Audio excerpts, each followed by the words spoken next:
пәні мұғалімі Мамытова Гүлмира Құдайбергенқызы.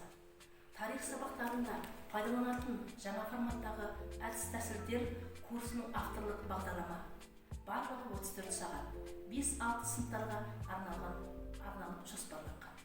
Оқушының дарындылығын, ізденімпаздылығын, тұжырымдық қабілетін дамытуды алға мақсат етіп қойды. Бағдарламаның мақсаты оқушылардың тарихымызды зерттей отырып, олардың проблемаларын шешу жолдарын бағыттай отырып, оқушылардың белсенділіктерін, ізденімпаздық шығармашылық қалыптастыру, дарындылығын дамыту.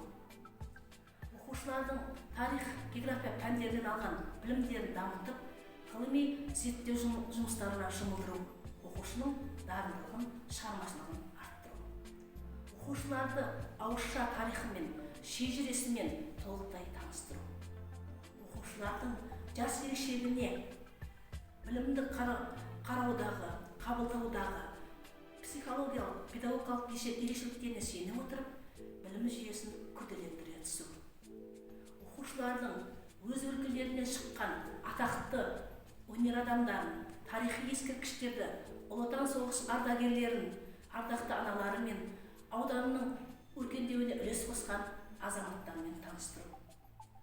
Оқушылардың пәнге деген сүйіспеншілігін арттырып, туған өлке тарихымен құрметтей білуге тәрбиелеу. Егер де тарих материалдарын мектептің оқу тәрбие үрдісінде пайдаланудың ғылыми әдістемелік кешені жасалып, оны оқу тәрбие жүйесіне тиімді пайдаланса, онда оқушы жастардың өзін тәрбиелеуге деген ынтасы артып, елжандылық сезімі оянатын болады.